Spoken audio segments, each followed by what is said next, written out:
Hey dreamers, fuel your passion with our smart businesses. Welcome to AJ Life Mastery.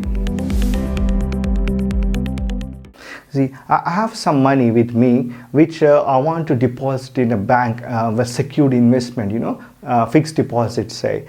Bank says they give up to 6% in Australia, but in India they get 9% interest rate. I'm just wondering where to invest money actually. Can you suggest, is it right to put the deposit in Australia or in India? Okay. So about the fixed deposits. Now we need to understand. You feel the money is safe in the bank. Yes, it is right. If you have some money, you're scared of investing somewhere, and you're, say, mostly people who are middle-aged or retirement people, they're scared to invest in their hard-earned money through the lifetime in any business. What if they lose? So they prefer to invest and do fixed deposits in banks. Banks are safer, though they give low interest rates. Now I want to tell you something. If you are going to fix deposits in the banks, you first understand what the banks are doing with your money, how much they are making. If you leave some money, even though if not fixed deposit, if you have some $20,000 savings, you leave in the bank without FD and you can withdraw when you want. The cash is sitting in the bank. It's like say $20,000 you're saving money. Now we'll see what bank is doing with your money. For instance, if you're aware of that, banks can use 90%, up to 90% of your money for their rotation as per the RBI rules. In Corona time, like pandemic time, they were allowed to use 100% of the people's money. So for instance, I give an example. So if you invested, if you leave like $5,000 or FD or maybe in your bank account, and then say if you leave $5,000 example in the bank, and they pay you like say hardly like 0.01% something, like say $50 per year for $5,000, which is nothing. What they're doing with the money, 90% of the money is withdrawn. For $5,000 they withdraw say $4,500 money and they lend it to somebody else. With the $4,500, if they lend for some more the interest, like could be if somebody goes there for personal loan or buy a car, it's like 14% example. They go so high.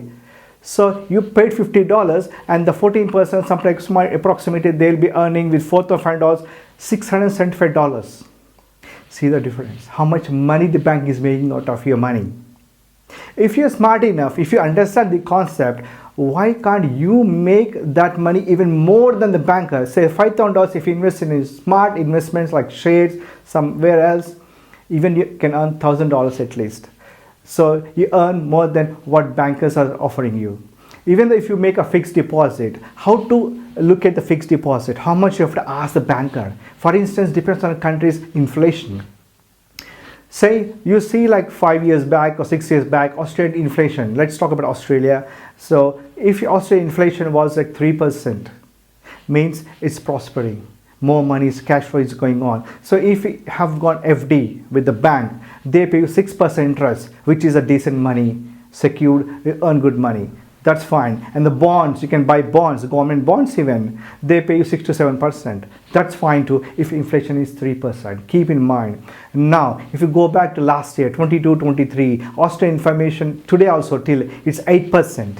So if you want to invest in this condition and they're still offering you 6% interest only to pay back, means inflation is 8%, you get 6%, you're losing 2%. Means your money is losing the value, it's diminishing. So it's not worth it. So withdraw that money and it should be offered at least 10%, not even 9%, guys. If it's 9%, it will be same as next year. For instance, today $100, next year it's valued $110.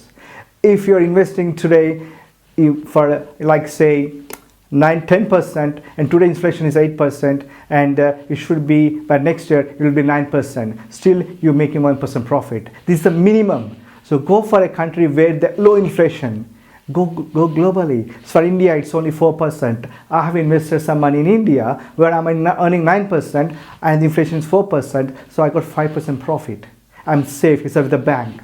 This is how you have to understand the money, inflation, country, geographically, politically, or what are the influencing, what the fluctuations. Politically is very important, what the government is changing, the interest rate changes, the pandemic.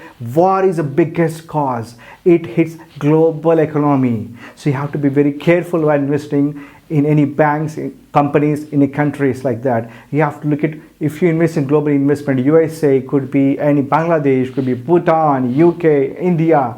You have to look for the first, what is inflation, what company is that, how they're performing, and what the profit you're getting, and what the security for your money.